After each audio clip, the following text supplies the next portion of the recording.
From the New York Times, I'm Michael Barbaro. This is The Daily. As the race for the 2024 Republican presidential nomination gets underway, I'm Nikki Haley, and I'm running for president. A single figure has so far emerged as a true rival to Donald Trump. I love DeSantis. Fantastic job. I love the guy. Trump's my president, and DeSantis will be my next president. Governor Ron DeSantis of Florida. DeSantis leading Trump by double digits, 14 points. He also hasn't even announced he may not get... Who polls show has broken away from the pack by turning his state into a laboratory for a post-Trump version of conservatism. Has The Apprentice now become the master of the Conservative Party? That's the question. Now, as DeSantis takes his first steps towards announcing a possible candidacy, including a high-profile tour of early voting states and the release of a book about his vision for the country, my colleague, Patty Mazzei, tells the story of his rapid and unlikely rise to Republican stardom and his potential path to the nomination.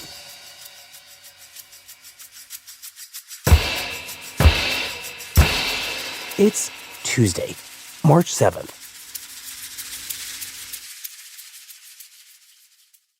Patty, you have lived in Florida for years now, and you've really had a front row view of Ron DeSantis's career, which is why we want to talk to you about how it is that he has become such a powerful force in the Republican Party and in this emerging 2024 race to become the party's presidential nominee, despite not even being an announced candidate. So where in your mind does that story start? So Ron DeSantis was born in Jacksonville, Florida, and grew up outside of Tampa. His mother was a nurse. His dad installed TV ratings boxes for Nielsen. And he played baseball, which eventually took him to Yale, where he also played baseball, and later to Harvard Law School. And after graduating from Harvard, he became a lawyer for the U.S. Navy. So that was his sterling resume when he was elected to Congress in 2012 from a district in Northeast Florida. And he was a sort of low-profile, classic Tea Party Republican who ran on cutting spending and shrinking the size of the federal government. And when he was in Congress, he was known for being a guy without many friends, sort of aloof, prickly, walking around with headphones on his ears so he didn't have to chat with people. Right. I mean, I remember being a political reporter in this era and not really ever hearing his name. So here you have a kind of Tea Party backbencher at the birth of that movement, not especially memorable or impactful on the party. Right. But even then, he had a bit of a provocative style. President Obama, as you might recall, had written a best-selling book about his family called Dreams from My Father. Well, DeSantis wrote a sort of retort to it, and he made the case against Obama's policies and titled it Dreams from Our Founding Fathers. A book designed to troll the Democratic president. Yes, but he really doesn't arrive on the national scene until 2018 when he decides to run for governor of Florida. And he's not the Republican establishment favorite. Everyone knows my husband, Ron DeSantis, is endorsed by President Trump, but he's also an amazing dad. Ron loves playing with the kids. So he introduces himself to the state with this ad that becomes instantly memorable, narrated by his wife, that talks about how her husband plays with their children. Build the wall. And the way he does that in this ad is by building a wall with toy blocks. Then Mr. Trump said, "You're fired." I love that part. And reading a bedtime story. That is Donald Trump's art of the deal. People say Ron's all Trump, but he is so much more.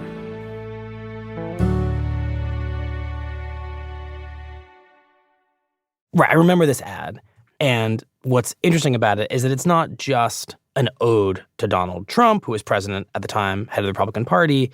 It simultaneously pokes fun at the very idea of having to make an ode to Donald Trump.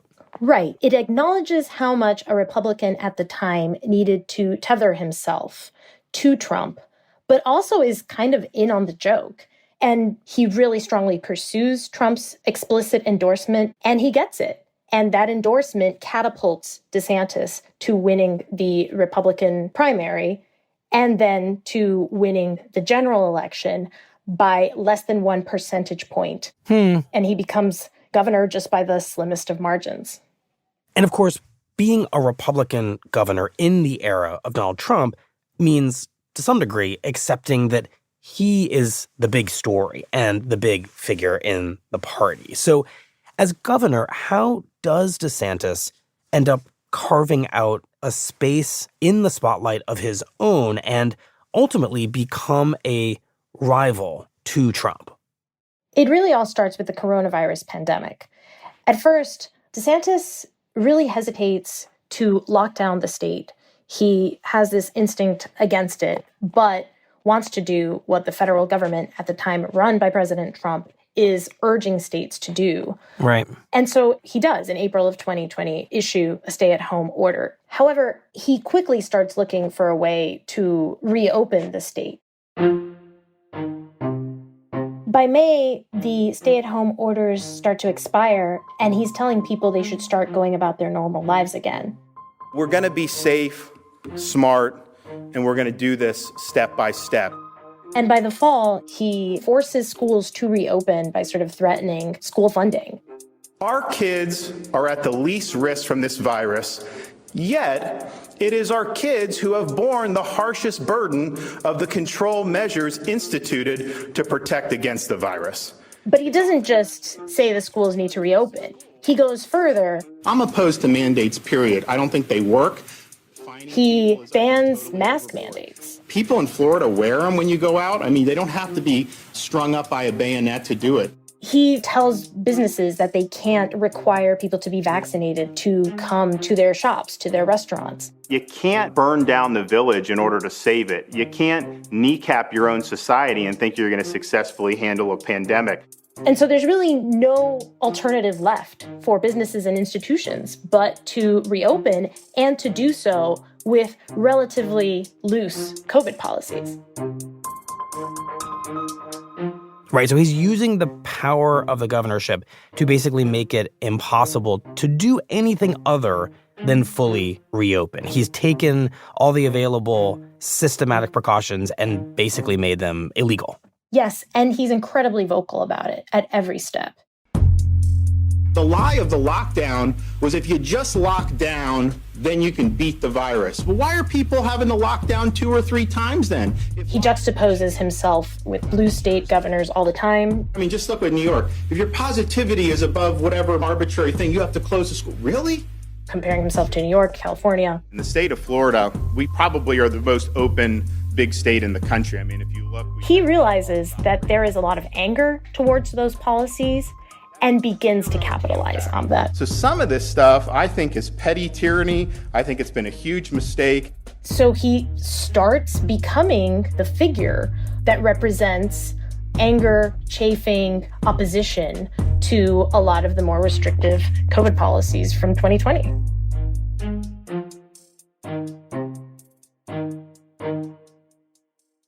What's interesting about this moment, and I remember it really well, is how it made DeSantis a kind of hero to those who wanted to break free from these pandemic restrictions, even though it was President Trump who, by this point, was calling for the nation's governors to end the lockdowns. But Trump, despite his own skepticism of the COVID rules, was in this tricky position because he's still the face of that original federal response to the pandemic, which is lockdowns. So for many, DeSantis becomes a kind of pure version of anti-lockdown leadership.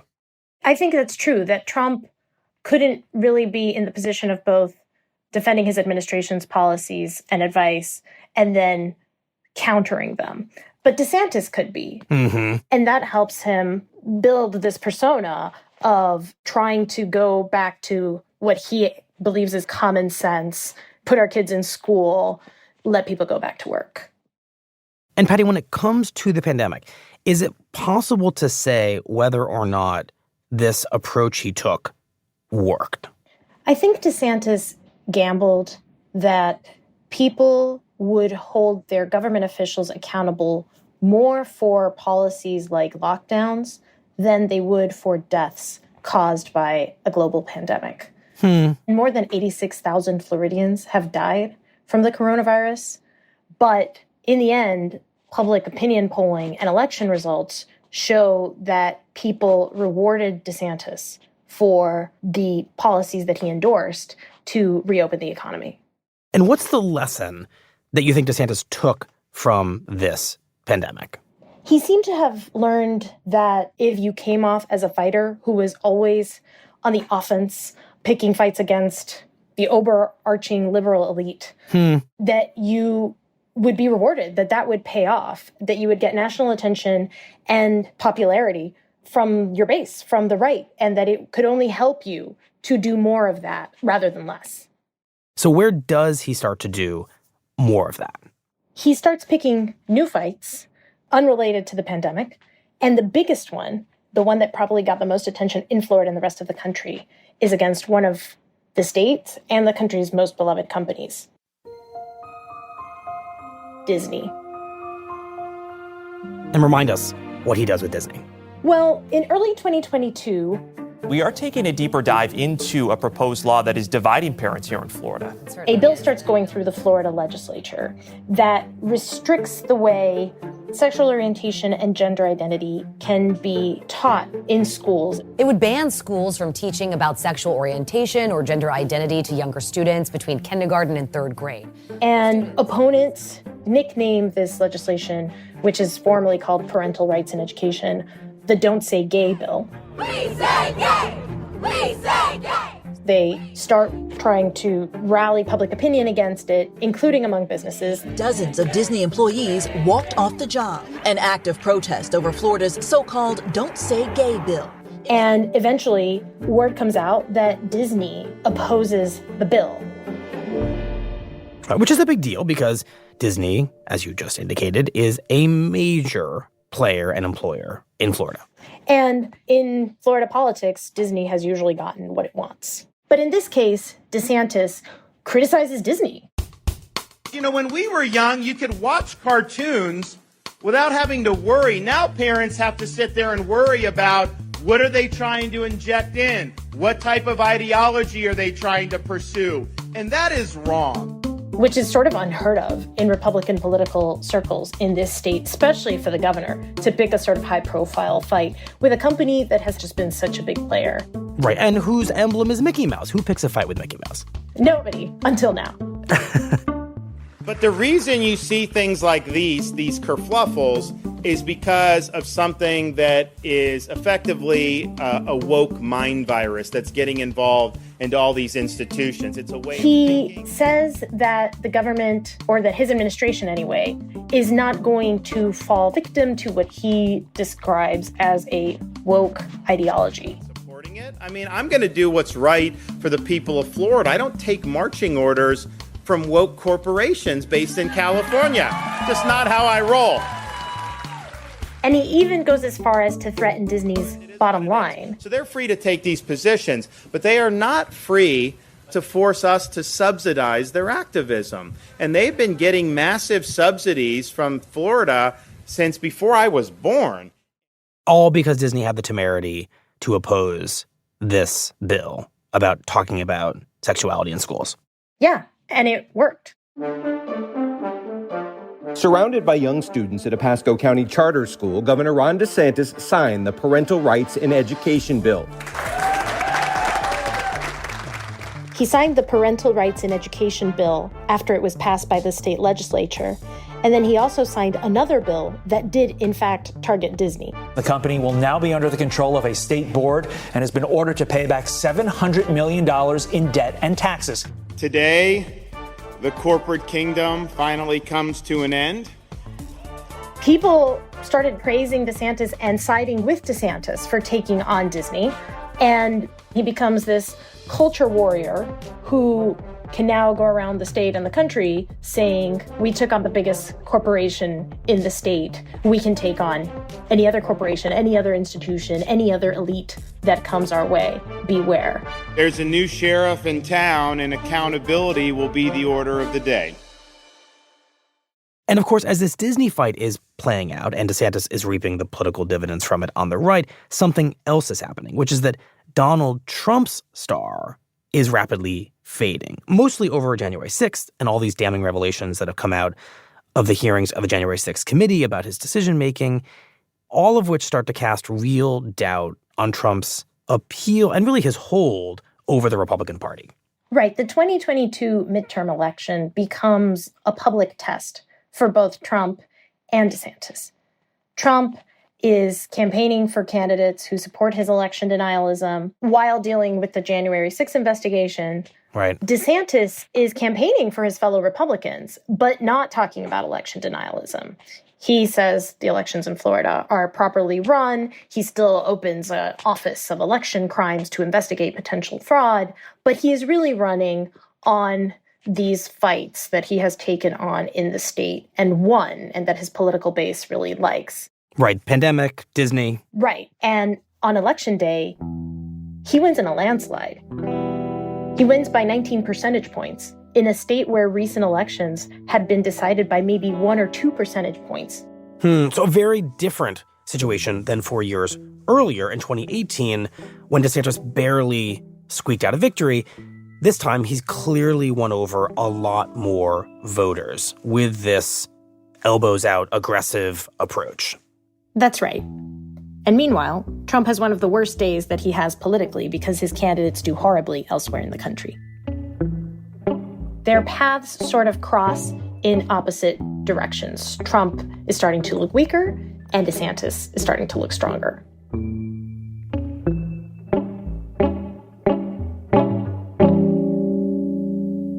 We'll be right back.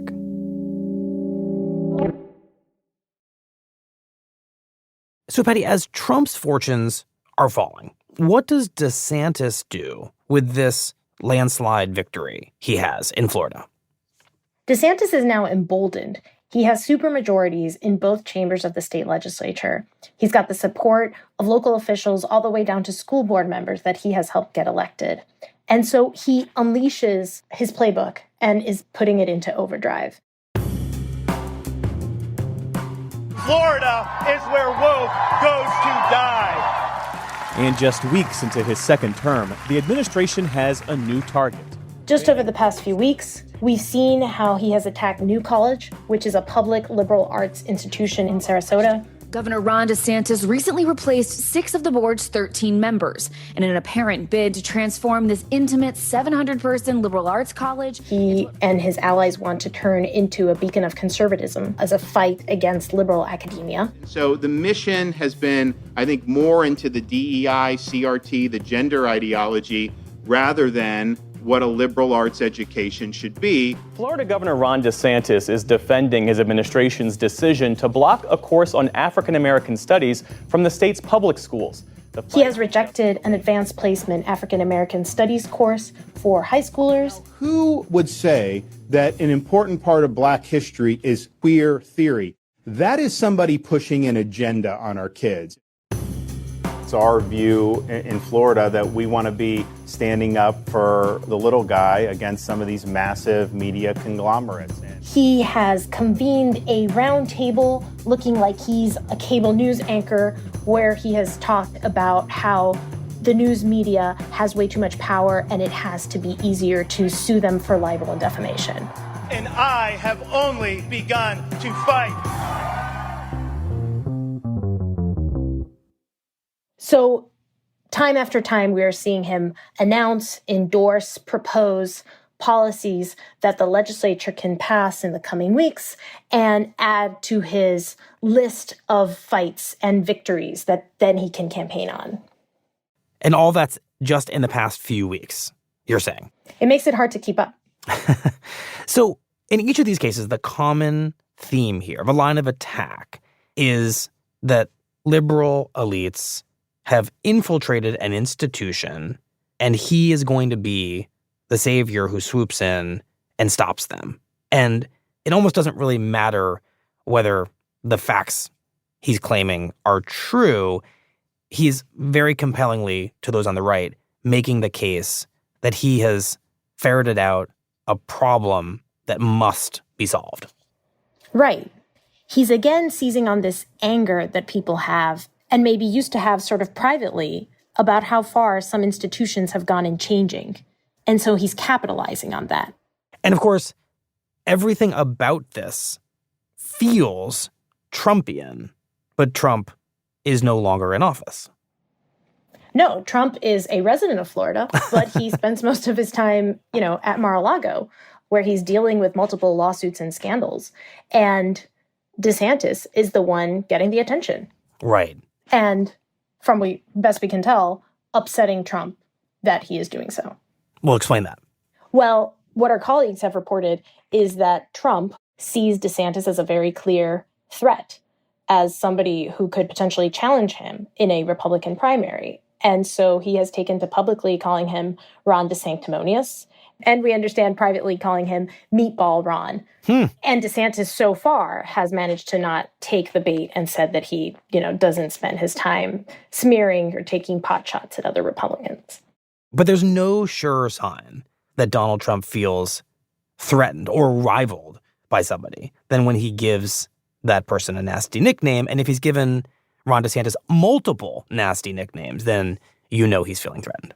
Exactly. And DeSantis is doing nothing to dissuade the idea that he might be interested in running for president. Mm-hmm. In fact, he's making overt gestures that suggest that he is interested in running for president. He has been taking trips to other states that are important in presidential elections, Pennsylvania, New York. He has put out a new book. He has welcomed political donors, and tell me if this sounds familiar, to a hotel in Palm Beach to talk about his politics. Mm-hmm. So these are all the moves of a person who is testing the waters for a potential national campaign. And these are definitely the moves of someone who once needed Trump, right? Needed him so much that he featured himself reading from Trump's book to introduce himself to Florida. Clearly now asserting his independence from Trump. And so in thinking about the totality of what we've covered here, right, and what DeSantis now represents if and when he enters that primary, what portrait of leadership do you think Ron DeSantis, the Republican presidential candidate, is going to be offering the party? He has positioned himself to campaign as Trump without Trump's baggage. Trumpism that gets things done but doesn't have scandal and drama. And he's also just a whole lot younger than Trump at 44. So he's a fighter from the next generation that can fight for the people who are angry about where society is going and knows how to get stuff passed, knows how to use power to do so. But that style of leadership means that you don't hear from opponents. It means that people who don't serve your purpose are often ignored. Or crushed. It definitely sends a chilling effect. You lead by dividing and pitting groups against each other, in many cases by going after people who are vulnerable. And so there's a real downside that critics point to how DeSantis has governed, to the people who are not in his favor, who do not agree with him, having no say in what is happening in the state. Right. But if you are a Republican and you like what DeSantis is doing in Florida, he has created a laboratory for challenging liberalism, for putting into effect right-wing policies. And that is what he appears to be using as a potential national platform to run for president. But the question is that enough? The fact that he doesn't have Trump's personality is what some people think could be DeSantis's weakness. Explain that. He doesn't have Trump's charisma. He has not been tested at the national stage, and he doesn't really relish firing up crowds. And that's how Donald Trump won the Republican primary in 2016. So can Ron DeSantis do that without those skills? Right. It's one thing to fight Disney or fight COVID restrictions. But if DeSantis runs, he will be up against the man who literally wrote the playbook from which DeSantis has been borrowing. Yeah, DeSantis has been perfecting a version of Trumpism in Florida.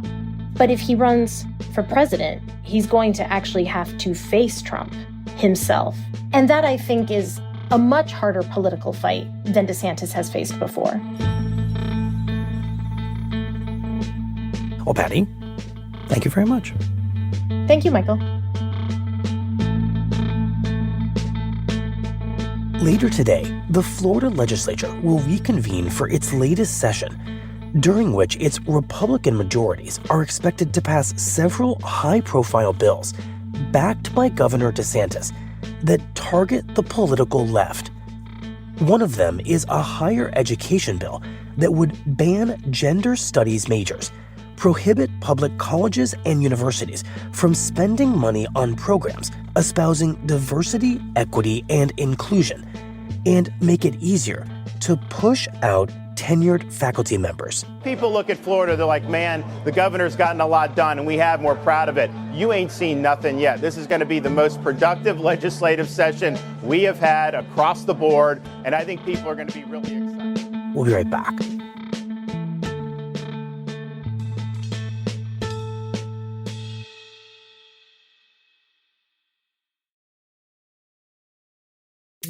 Here's what else you need to know today.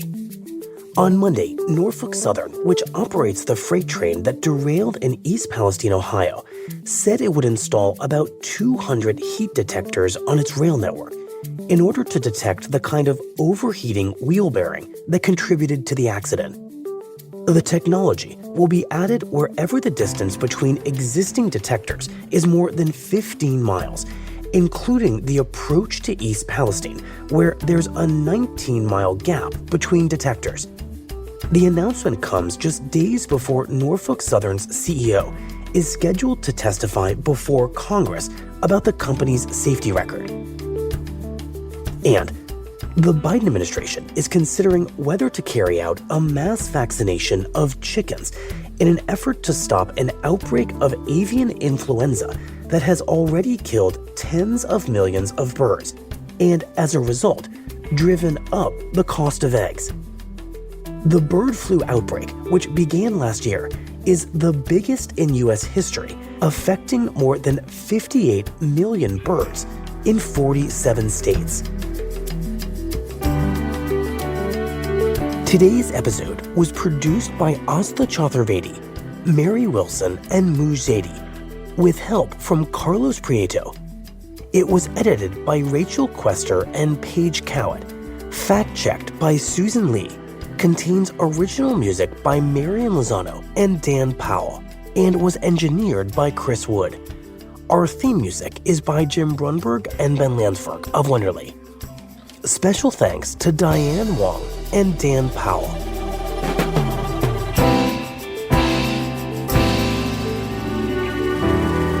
That's it for the Daily. I'm Michael Barbaro. See you tomorrow.